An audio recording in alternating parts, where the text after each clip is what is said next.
Qual a diferença entre a tradicional teologia natural e a nova abordagem de Alistair McGrath? Me parece que esse é o grande ponto do livro, né? Então, basicamente, o que ele quer mostrar é exatamente que ele tem uma abordagem, ou que ele quer propor uma abordagem, aquele que ele chama lá do ensaio dele, né? Um ensaio, exatamente porque as abordagens anteriores, né, teologia natural, não são boas, não são suficientes. Então, temos bem objetivos, a grande diferença que se dá, e ele critica bastante isso, é que a teologia natural moderna, iluminista, que é a mais tradicional, que é a mais conhecida, especialmente na pena do William Paley, do John Locke e outros iluministas e modernos, empiristas, etc., é basicamente uma tentativa de ler a natureza a partir da razão autônoma. Então, o grande ponto ali que ele destaca e que ele mostra que é problemático é o projeto iluminista moderno de uma racionalidade que abarca a totalidade das coisas e que dá conta de conhecer e de interpretar e por dar conta dessa questão de forma tão direta e objetiva, até matemática, então naturalmente você teria uma apropriação do conhecimento de Deus a partir da natureza de forma muito direta, né, muito objetiva. E é por isso, inclusive, que boa parte desse movimento está envolvido não com o teísmo, mas com o deísmo, porque eles são muito mais preocupados em lidar com a natureza enquanto lei, né, enquanto uma entidade fixa, né, uma coisa que é dada aos nossos sentidos de forma muito passiva e que nós apenas absorvemos e, portanto, expressamos. E esse projeto da modernidade, ele fadado ao fracasso, tem um capítulo que ele lida com isso, basicamente fazendo uma crítica ao iluminismo, e ele vai fazer a crítica usando pós-modernidade. Eu achei bem interessante e perigoso o que ele faz, mas ele faz. E aí a proposta dele é bem diferente, é uma proposta que reconhece a problemática de uma racionalidade autônoma e que, portanto, não pretende entender a teologia natural como uma espécie de prova de Deus. Ele não está preocupado, aparentemente, pelo menos nesse livro, com as evidências da existência de Deus, da prova de Deus. Não é essa a preocupação dele, e que foi a preocupação da teologia natural em seus primórdios da modernidade, né? Havia muita preocupação com relação a isso, especialmente por causa dos ataques de um racionalismo mais cético com relação à capacidade humana de lidar com Deus, esse totalmente outro, né? Esse ser tão distante. E ele vai, então, propor uma teologia natural, em resumo, que reconhece a transcendência, que reconhece o sentido e o significado das coisas, mas que compreende que elas não podem estar bastadas, elas não se bastam na natureza. Especialmente porque o próprio homem, quando lida com a natureza, ele não está fazendo isso de forma passiva. E ele faz um capítulo sobre a percepção, e é muito rico esse capítulo, né? Apesar de, enquanto eu lia o capítulo, eu ficava me perguntando onde ele vai chegar com isso.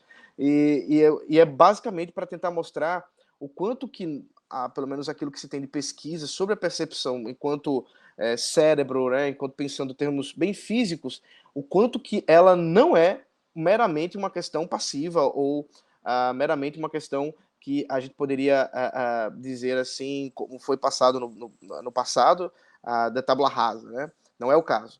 Então, essa teologia natural dele é uma teologia muito mais envolvida de um reconhecimento de Deus na natureza, ele vai dizer, e através da natureza. São os dois grandes pontos que ele tenta desenvolver, mas a partir sempre, ele não usa essa palavra, e eu acho que ele não usou porque ele não queria usar mesmo, porque ele usou em outros momentos, a partir de uma cosmovisão cristã, mas ele não fala isso. Ele não usou essa palavra. Não sei o que Dutti acha disso. Pelo menos eu li em português o livro, então eu não sei como é que estava a coisa, mas ele fala muito da tradição cristã.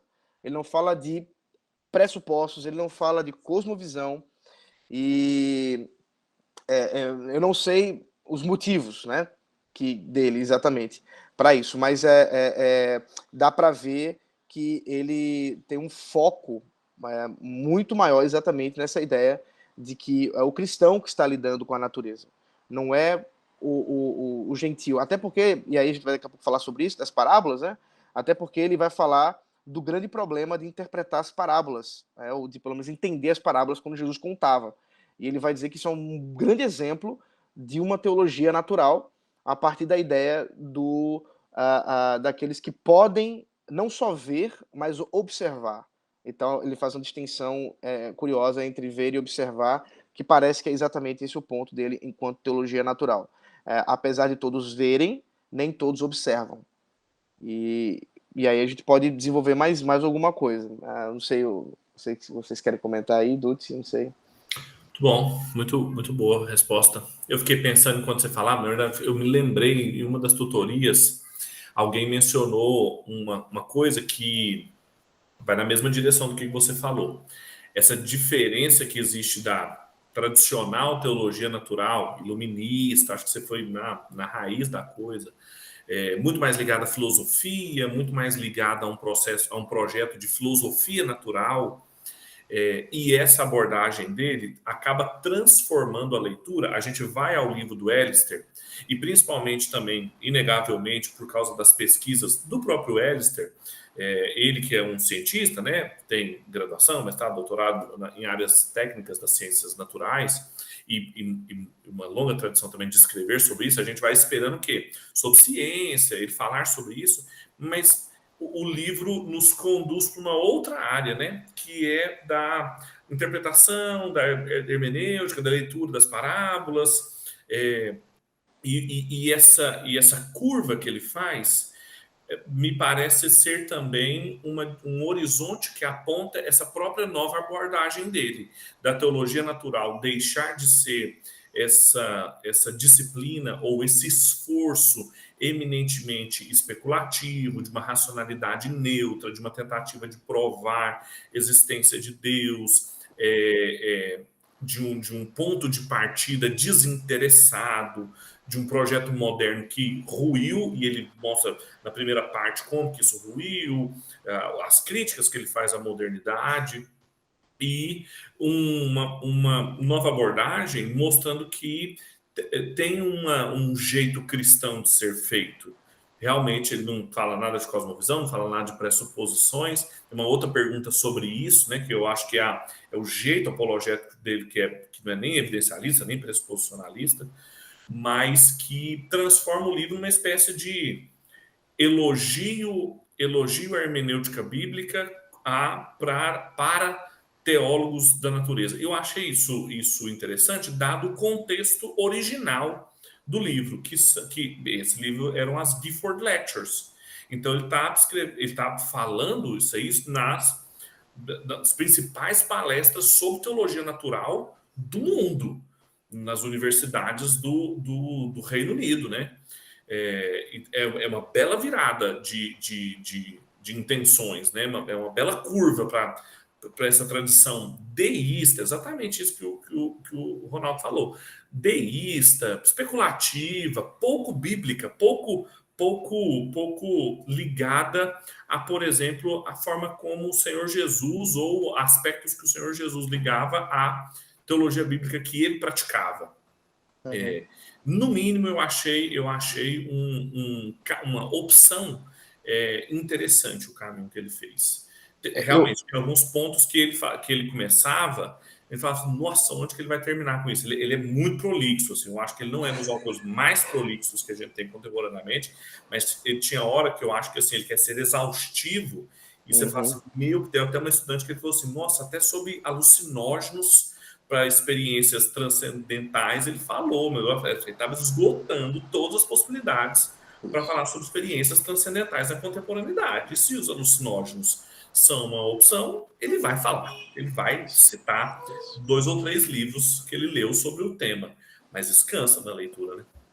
Acho que um valor importante também dessa perspectiva dele é uma tentativa que ele faz, muito consciente e parece que coerente, de evitar o dualismo, né? E acho que é exatamente esse evitar do dualismo que fez com que o Guilherme de Carvalho visse a conexão, uma ponte entre ele e o Doivert, né?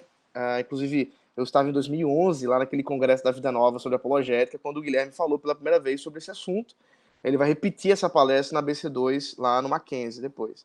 Mas eu acho que essa ponte está aí, né? Ele tentando ver que não há um dualismo, e esse dualismo ele é quebrado exatamente na encarnação. Ele usa a teologia da encarnação para falar sobre a dupla natureza de Cristo e portanto, considerar realmente a natureza enquanto um ente não só físico, mas espiritual também, nesse sentido, até porque o próprio Cristo se revelou na natureza enquanto natureza humana, né? E isso ele considera essas questões para falar do valor desse relacionamento do ser humano com Deus, através dessa criação, através da natureza.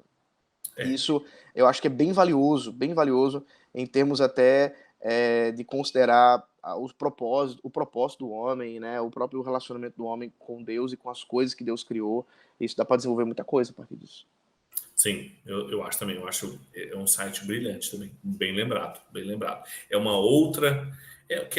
obviamente, assim, o Webster está numa outra tradição, outras leituras, outros enfoques, mas alcança resultados também não dualistas bem interessantes mesmo. Não é uma relação artificial, né, entre os dois. Também tinha sido a primeira vez que eu vi o Guilherme fazer isso. Ele gosta muito de tentar juntar os dois. A ideia do curso lá do Faraday-Kuiper é exatamente juntar essas duas tradições. Interessante. Isso. Eu não sei o que você sentiu quando você ouviu ele falando da analogia entes, né? Porque parece que ele tem uma visão bem positiva disso. Eu fiquei esperando que ele fizesse algum tipo de crítica, mas ele tentou, né? Eu não sei se crítica, mas ele tentou mostrar que a analogia entes, pelo menos a qual ele está defendendo, mantém uma distinção ainda entre Deus e o homem, né? Não é a analogia entes de Aristóteles, né? Então, ele não vai discutir muito isso, mas ele vai tocar nesse assunto e vai dizer, é assim, tá?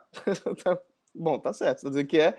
Mas aí, para quem conhece um pouquinho das discussões, Adalberto, a gente estava discutindo lá com o Vantil e tudo mais, a gente sabe que existem discussões dentro dessa questão da analogia entes que são bem caras para a tradição reformada e que ele não se interessou, não passou toca. por ela. É engraçado isso, né? O Webster, ele tem eu acho que ele responde uma comunidade acadêmica muito específica lá, dos cientistas mesmo, porque conhecer, ele conhece essa tradição, ele cita alguns reformacionais. Assim, mas ele é crítico, Exato, mas ele é livro crítico, dele, exatamente. Apologética do século XXI. 21, exato, ele critica. E é uma crítica bem ruim, inclusive.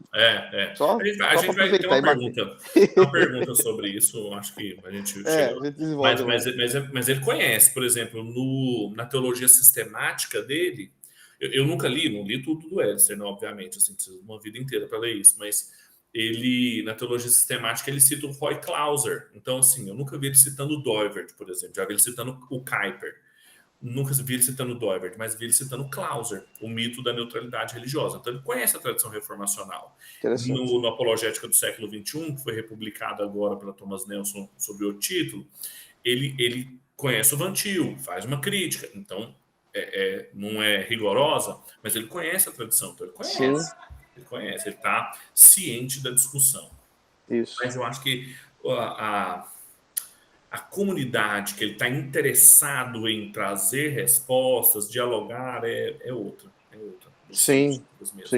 E é uma comunidade diferente daquela também da qual nós também estamos geralmente envolvidos. Eu acho que é a comunidade que o Richard Dawkins chama de Templeton People, que é o pessoal lá que são cientistas, aquele pessoal lá mesmo que são cientistas, são os ingleses, por isso que é o pessoal do chazinho, né? Livro, a primeira parte do livro é toda para mostrar assim, olha, a transcendência não morreu. Tem uma pergunta sobre isso. Transcendência não morreu. Não adianta a ciência querer enterrar Deus, como o Lennox vai dizer, né? Não adianta, não enterrou. Ele está querendo responder alguma coisa para alguém. E é um público muito específico que ele está trabalhando. Mas enfim.